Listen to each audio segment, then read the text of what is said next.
Four Knights of the Apocalypse Chapter 200 is officially here. Yes, we have finally reached another big milestone for this series, which is 200 chapters.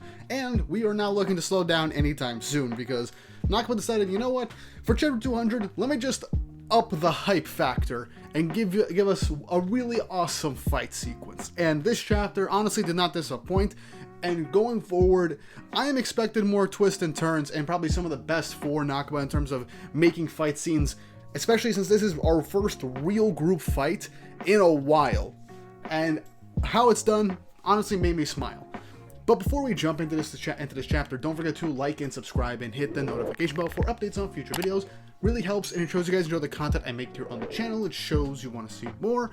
Also, if you haven't already, go and check out my second channel, GW Comics, where I talk about American comic books. I took a bit of a break from there, but I'm slowly going to be getting some stuff ready to go by the fall. So please subscribe there if you're looking forward to some videos from me involving comic books from Marvel, DC, and other comic book publishers.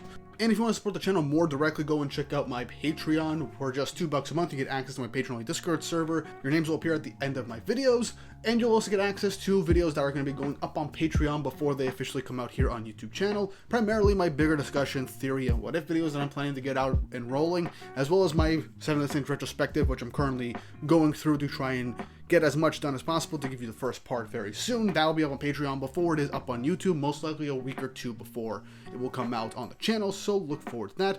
I'm also trying to do more reaction content on my Patreon, so look forward to that. I'm currently doing Lord of Mysteries reactions.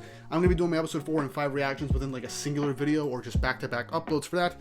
They're fun, and I want you guys to let me know how I can improve those in the future. Now with that long-winded thing out of the way, let's go right into the chapter. Chapter 200 of Four Knights of the Apocalypse, titled Now or Never. And we finally get another double-page color spread of just Percival, Gawain, and Tristan looking awesome. Honestly, I like group shots like this, and I'm not gonna lie, we just need Lancelot. We're getting teased with the Lancelot needing to take that empty space in the picture. Also, quick thing, Gawain's hairstyle is now straight down. I actually like this hairstyle also, though I like her previous hairstyle before this one. I prefer that one a lot more, but this one's not bad either. Now then, let's get started with the chapter. Baltrupe and Worldane are standing on top of the giant throne podium that Baltrupe created, and Percival and Tristan waste no time and lunge straight towards them, with Gawain hanging back, saying, well, so much for killing Baltrupe at the award ceremony. Gowther tries to use his abilities in order to rewrite or cast an illusion on Baltrupe, but Baltrupe reacts before Gowther does. And in an instant, in an awesome double-page spread, he not only knocks Gowther off of the platform, but takes his sword, slicing Gowther clean in two, barely managing to miss Percival and Tristan. And this just looked so freaking cool. Also, I called it, Gowther basically did nothing in this chapter, because Baltrupe is wise to his tricks now and took him out of the picture the instant that the skies went down. Now, Gowther, he is not dead most likely, because otherwise, if this would be a death scene, Nakba would have made it a lot more obvious that Gowther has been cut in half and had been decapitated multiple times in the series.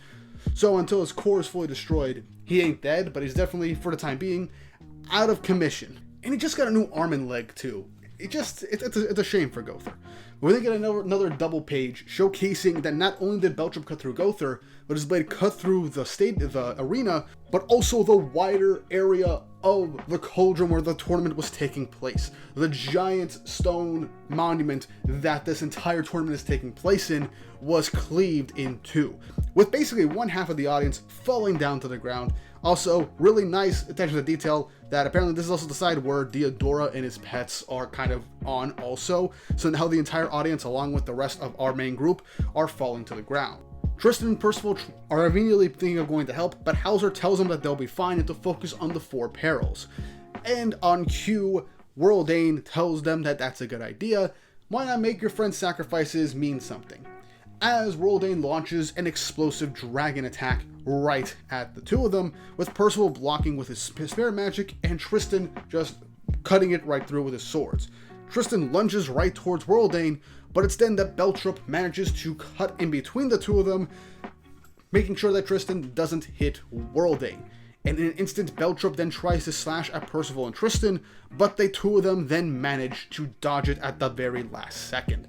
Not only slicing up the Percival sword that Tristan was using, but also, for Percival, a very minor thing, a part of his cape got torn. Nothing too big, but we lost the blade of the Percival sword, though now the handle looks just like Meliodas' handle, so I'm calling it right now. Nakaba's going to have Tristan do another full counter by the time this arc is over with the dragon handle to kind of really go in with the Meliodas parallels.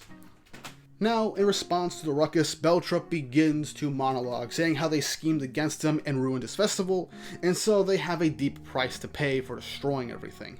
We cut back to our main group as this one section is beginning to fall, but in an instant, they don't feel everything falling anymore. Also, I just like in these two panels, we actually get to see the two Isoldas just holding each other as they're falling to the ground. Kind of adorable also. But it's then our goat Donnie manages to hold up this section of rubble from falling completely to the ground, using all of his willpower. And it's just enough to slow their descent, as now they can make a safer landing.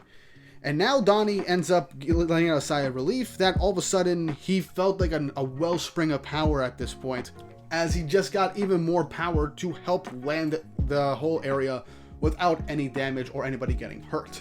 But Gawain reveals that she used her power limit break spell to break Donnie's limits in order to let him use his powers at their maximum proficiency without any real regard, but says that he'll probably be sleeping for about a week after this because he exhausted himself using all this. So pretty funny. Also pretty nice that Gawain hung back to kind of give the one person that could really help everybody in this area survive a boost to make sure everybody will be okay. So, really nice attention to detail. But we then cut back to Percival and Tristan as they're double teaming Baltrupe, and they keep trying to land blows as Baltrupe is dodging and parrying all their attacks. Percival tries to slash at Baltrupe, but Baltrupe just grabs Percival's hands right at him. And as he's trying to crush Percival's hand with blade in it, he then ends up asking Percival, "Are you even trying?" But it's then Percival uses the Four Circular's potency ability to funnel his hope magic into it, and at the same time, Tristan appears right behind Baltrupe, as the two of them say in unison, "Let me show you then."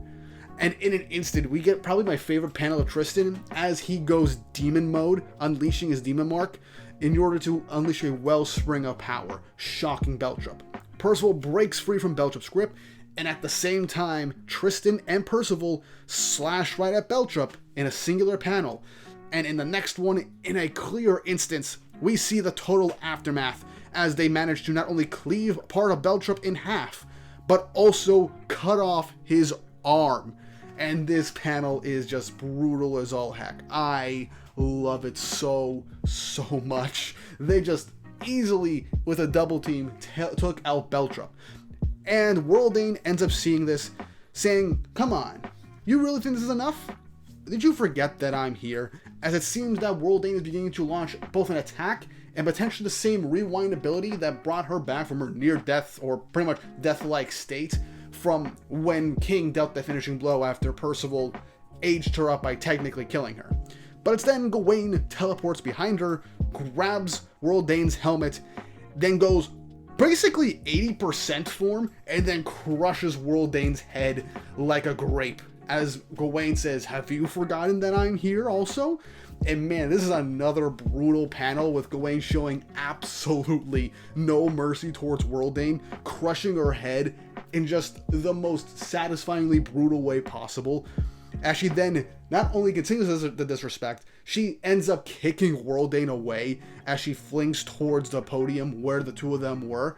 But Tristan also disrespects Baltrupe in the funniest way possible, grabbing Baltrupe's severed arm that he himself cut off, and basically hit Baltrupe with it, smacking him with enough force, hitting him back into the same podium that he was sitting at as well. So two of the four evils got dealt brutally, practically fatal blows from the four knights that are there, and were just launched back into the stadium. As in the final page of the chapter, we see the three members of the four knights flying overhead from the debris, with Gawain yelling at the two of them to keep going until they're done for good. As they say, yeah. As that ends the chapter. So chapter 200 of Fortnite's The Apocalypse was just one massive action sequence, and I loved it. As you can tell, I didn't go for full analysis for this because, my lord, was this insane. But one thing I absolutely have to give Nakba credit for this chapter is doing a group fight. In 7 Deadly Sins, we didn't get many, if at all, like, everybody versus everybody fights. Yeah, the 4 Knights and the 4 Perils don't have their full team setups, but that actually makes this even cooler because it took Percival and Tristan to deal massive blows to Baltrupe, showcasing just how strong Baltrupe is with his like space cutting or dimension cutting slash that really dealt some problems for them.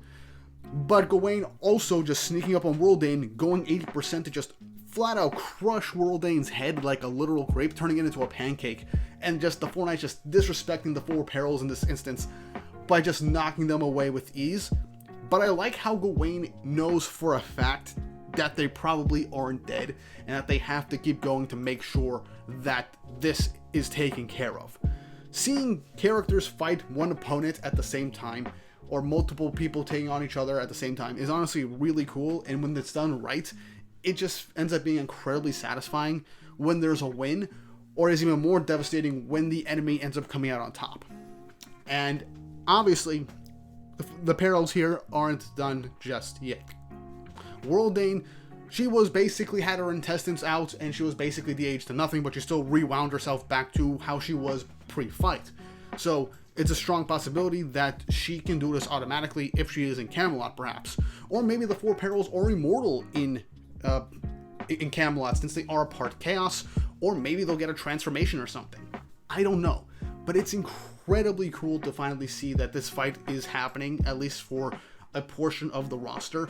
What will put this in the favor of the 4 Perils, causing Tristan, Gawain, and Percival to retreat and showcase they aren't strong enough to take on the Perils just yet, would be if they had full-on Chaos transformations, hidden abilities, or if Pelgard and Ironside showed up to make this a 4-on-3, to make it a numbers advantage, and showcasing Pelgard and Ironside's new abilities with the powers of Chaos. That would be very fun to see. But yeah, this is a very short video today. There wasn't a whole lot for me to fully dissect, but I love this. Also, again, that image of Tristan going demon mode, probably my favorite Tristan panel ever, just that sinister smirk the second he got behind Baltrupe to land a blow with demon-powered power. It was just really, really damn cool. And I like how everybody used what they had in their kit to do as much against the 4 Perils as possible, trying to make sure they didn't have any room to breathe. That's teamwork, that's strategy. I loved it. But what did you guys think of this chapter? Leave your thoughts and opinions in the comments section down below. And once more, if you haven't already, like, subscribe, and hit the notification bell for updates on future videos. Really helps, and it shows you guys enjoy the content I make here on the channel and shows you want to see more. And with all that said and done, I hope you all have an awesome day.